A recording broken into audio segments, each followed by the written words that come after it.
ఇది ఒక గంట క్రితం ప్రారంభించాల్సిన మీటింగ్. ఎందుకంటే విపరీతమైన వర్షం కుండపోతగా కురుస్తుందన్నమాట. అదంతా ఆ పరమేశ్వరుడు ఆశీర్వాదం గంగని వీళ్ళ కోసం వదిలేసినాడు అనుకుంటున్నాను. అలా అనుకుందాం. Let us take in a very positive sense. అలాగే సుఖకర్త అంటే సుఖాన్ని ఇచ్చేవాడు. అలాగే దుఃఖహర్త అంటే విషాదాన్ని, దుఃఖాన్ని, బాధల్ని తీసేసేవాడు. ఇలాంటి బ్యానర్ పేరు అన్నమాట. గణేష్ కోహ్లీ, శ్రీకాంత్ ఎప్పుడో ఫోన్ చేసి, సార్ ఇట్లా షోలాపూర్లో సినిమా తీసుకుంటున్నామండి. ఎందుకంటే షోలాపూర్ గురించి మీకు తెలుసో తెలియదో, అక్కడ ఒక ఎమ్మెల్యేని నిలబట్టే అంత స్థాయి తెలుగు వాళ్ళు ఉంటారు. అంటే మీకు చాలా ఆశ్చర్యం ఏంటంటే అది తెలుగు ఏరియాలోకి వెళ్ళినంత ఆనందంగా, ఆశ్చర్యంగా ఉంటుంది. నిజంగా శ్రీకాంత్ పిలిచాడని వెళ్ళాను. ఎంత అసలు వాళ్ళు ఆర్టిస్టుని కానీ పెద్దవాళ్ళని వాళ్ళు చూశారు కదా, వస్తుంటే ప్రతి వాళ్ళు పాదాభివందనం చేస్తారు. అంత సంస్కారం ఇంకా కాపాడుకుంటున్నందుకు నిజంగా ఈ షోలాపూర్ తెలుగు వాళ్ళందరికీ నేను అభినందనలు, ఆశీస్సులు ఇస్తున్నాను. It's wonderful way of expression. అలాగే అక్కడ ఉన్న అన్ని రోజులు ఎంత గౌరవంగా చూసుకున్నారో, ఎంత ఆప్యాయంగా చూసుకున్నారో, నెత్తిన పెట్టుకుని పూజించారు ఒక విధంగా.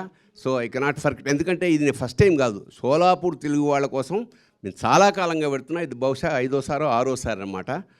సో అక్కడికి వెళ్ళాను. మంచి పగిడి గిగిడి కట్టించారు. అక్కడ భోజనాలు, అక్కడ కల్చరు చాలా బాగా చూసుకున్నారు. సినిమా అయిపోయింది. ఇవన్నీ చేసుకొని తర్వాత వచ్చే రోజున గణేష్ కోహ్లీ గారి ఇంట్లో, గణేష్ కోహ్లీ గారి ఇల్లు షోలాపూర్లో ఒక ఇంద్రభవనంలాగా ఉంటుంది.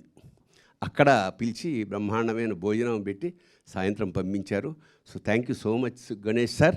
అండ్ తప్పకుండా మన ఎంత కష్టపడ్డారో ఇంకా చెప్పడానికి వీల్లేదు. అప్పటి నుంచి పడుతూనే ఉన్నారు. ఎప్పటికప్పుడు ఇక్కడికి వచ్చి నాకు ఇన్ఫామ్ చేసి ఇలా చేస్తున్నాం అని చెప్పారు.